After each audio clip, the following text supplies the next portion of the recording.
नमस्कार मंडळी. महाराष्ट्राची पश्चिम किनारपट्टी म्हणजेच कोकण भूमी.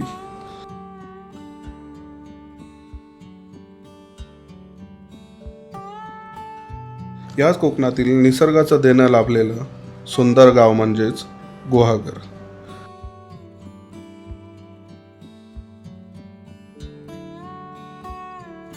निळ्याशार पाण्याचा, चकचकीत वाळूचा आणि जवळजवळ 6.5 किलोमीटर लांबीचा विस्तीर्ण पसरलेला समुद्रकिनारा म्हणजेच गुहागरची शान. नारळी फोपळीच्या बागा, इथे पिकणारा कोकण मेवा, प्राचीन मंदिरे, ऐतिहासिक गड किल्ले असं बरंच काही आपण गुहागरमध्ये पाहू शकतो. इथे राहणारा कोकणी माणूस तसा भाग्यवानच.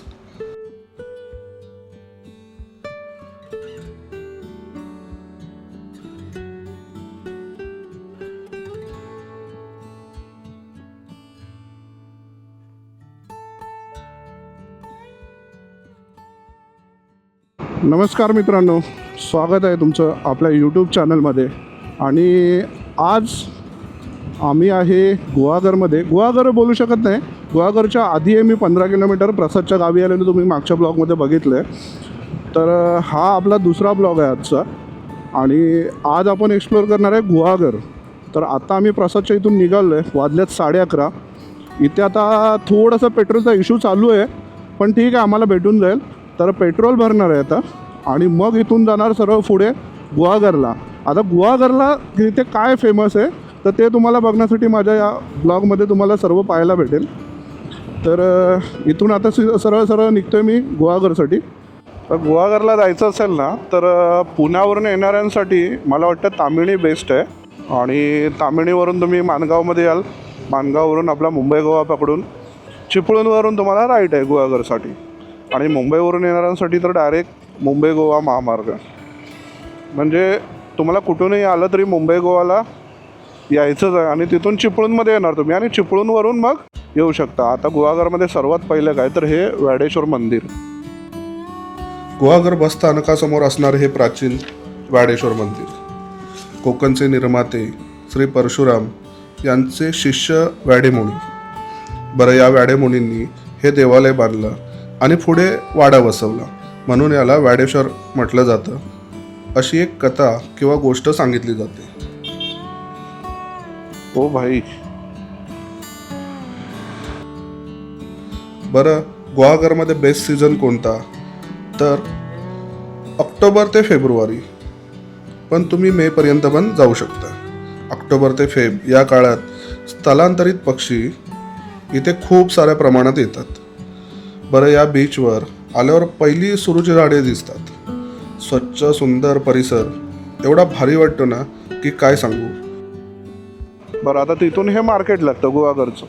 आणि या गुहागर मार्केटच्या पुढे आपल्याला लेफ्ट हँड साईडला पूर्ण लागतो हा गुहागरचा समुद्रकिनारा. आता तसं बघायला गेलं तर आपल्या कोकणातले जे समुद्रकिनारे आहेत त्याच्यामध्ये हा सर्वात मोठा असलेला समुद्रकिनारा. पहिलं तुम्ही गुहागरला जर आला असाल ना तर त्यावेळेला एवढे होमस्टे वगैरे नव्हते इथे काय, पण आता खूप साऱ्या सोयी झाल्यात.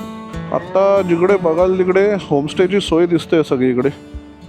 आणि मेन रोडला खूप सुंदर सुंदर होमस्टे आहेत. तर त्याच्यामुळे पर्यटक किती आले तरी त्यांची गैरसोय होत नाही आता गुहागरला. परशुरामाने वसवलेली आपली कोकण भूमी आहे आणि या कोकण भूमीमध्ये एवढं स्वर्गसुख आहे ना, तर हे तुम्ही समुद्रामार्गे जर कधी प्रवास केलात मुंबई ते गोव्यासाठी किंवा कोकणामध्ये जेव्हा पण तुम्ही प्रवास कराल तर जर तुमच्याकडे वेळ असेल ना तर एकदा हा कोकणचा कोस्टल रोड याचा प्रवास करा. भाई, कोकण आणि कोकणची ब्युटी काय आहे ना ते तुम्हाला या रोडवरती जाणवेल ना. थकवा निघून जाईल भाई. आणि खरंच खूप माझ्याकडे आता काय बोलण्यासाठी शब्द नाहीत आणि जेवढं वर्णन करेन ना तेवढं कमी आहे.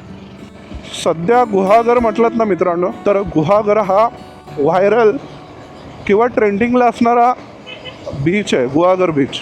आता गुहागरला तुम्ही बोलाल की कधी यायचं तर गुहागरला तुम्ही सप्टेंबर ते मे ह्या कालावधीमध्ये कधीही या.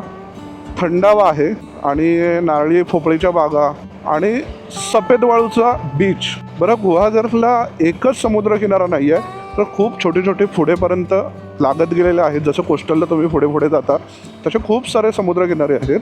पण त्याच्यामध्ये पण एक समुद्रकिनारा असा आहे की तो तुम्ही ड्रोनने वगैरे पाहिलात ना, तर तो ओम आकाराचा दिसतो. एवढा भारी आहे. आणि इथून आता आम्ही थोडंसं पुढे आलो आहे. तुम्ही वेडेश्वर मंदिराच्या इथे आलात ना, तर त्याच्यासमोर पण तुम्हाला समुद्रकिनाऱ्यावरती जाण्यासाठी छोटी गल्ली आहे. पण आम्हाला एक थोडा नवीन स्पॉट शोधायचा होता, म्हणून आम्ही थोडा प्रसाद पुढे घेऊन आला आहे. आणि हा तुमच्या बाजूला लागतो तो डायरेक्ट समुद्रकिनारा. आणि ही सुरूची बाग भाई, सुंदर सुंदर. आणि एक्झॅक्टली आम्ही पोचलो आहे की सध्याचा व्हायरल स्पॉट गुहागर बीच.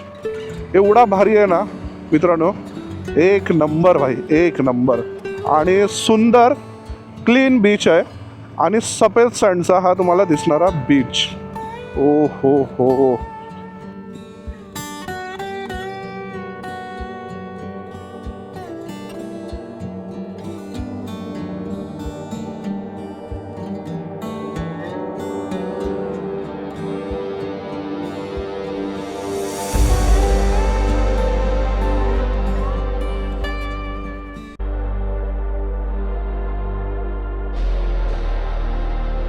महाराष्ट्राची पश्चिम किनारपट्टी म्हणजेच कोकणभूमी. याच कोकणातील निसर्गाचं देणं लाभलेलं सुंदर गाव म्हणजेच गुहागर. निळ्याशार पाण्याचा, चकचकीत वाळूचा आणि जवळजवळ 6.5 किलोमीटर लांबीचा विस्तीर्ण पसरलेला समुद्रकिनारा म्हणजेच गुहागरची शान. नारळी फोपळीच्या बागा, इथे पिकणारा कोकण मेवा, प्राचीन मंदिरे, ऐतिहासिक गड किल्ले असं बरंच काही आपण गुहागरमध्ये पाहू शकतो. इथे राहणारा कोकणी माणूस तसा भाग्यवानच. बरं, या बीचवर आल्यावर पहिली सुरूची झाडे दिसतात. स्वच्छ सुंदर परिसर एवढा भारी वाटतो ना की काय सांगू. बरं, दुपारी जरी आलात तरी गरमी जाणवत नाही, कारण इथे सुरूची झाडांचं प्रमाण खूप मोठ्या प्रमाणात आहे. बरं, आता या सुरूच्या झाडांचा उपयोग काय, तर जेव्हा समुद्र वादळी येतात त्यावेळेला पहिले ते किनारपट्टीवर धडकतात आणि ही उंच असणारी सुरूची झाडं या वादळांचा वेग कमी करतात. बरं, इथला हा निसर्ग कायमचा मनावर कोरला जाणारा आहे. त्याच्यामुळे गुहागरला जर भेट द्यायची असेल तर तुम्ही नक्की प्लॅन करा. बरं, इथला पांढरा शुभ्र वाळूचा 6.5 किलोमीटर लांबीचा हा बीच पूर्ण कोस्टल रोडवरती सर्वात लांबीचा असणारा बीच म्हणून गुहागरची ओळख आहे.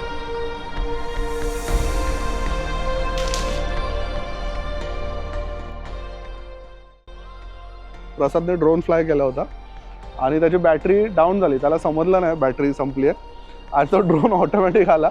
आधी या खांब्याला अटकला पाहिजे आणि खांब्यावरून सरळ खाली. काय अनुभव होता ड्रोनचा? ड्रोन पाडला बरं का, पहिला क्रॅश झालेला आहे, पण देवाची कृपा चांगली होती म्हणून ड्रोनचे फक्त प्रोपेलर्स थोडेसे हर्ट झालेत, पण अदरवाईज ड्रोन ठीक आहे. काहीच नाही झालं. राजांकडून शिक्षण घ्यावं लागेल जरासं. जरा म्हणजे समजलं ना एक्झॅक्टली काय होतं. हा, आता समजलं बाबा, बरोबर समजलं. आई शपथ, म्हणजे एक्सपिरियन्स खूप आमचे, म्हणजे बोलतात असं घाबरलो की अरे अरे काय झालं. पण ठीक आहे, काय नाही, नशीब चांगलं होतं म्हणून. लेसन मिळाला म्हणजे नेक्स्ट टाइम. मी म्हटलं गेला ड्रोन गेला, कारण का काहीतरी असं उडताना वगैरे दिसलं, बट तो असा आला, पडला आणि आम्ही बघितलं. आम्ही अजय पण चूप, मी पण चूप. म्हटलं आता पहिला चेक करतो आम्ही जाऊन काय झालंय. पण ठीक आहे, झालं, काय नाही, लेसन लर्न समजलं ना. आता याच्या पुढे आम्ही काय करायचं असेल तर व्यवस्थित करू शकतो. 30% बॅटरी झाली की ड्रोन खाली उतरवायचा. 40च्या नंतर रिटर्न घ्यायला चालू करायचं. 40 तर झालं डायरेक्ट तिथे.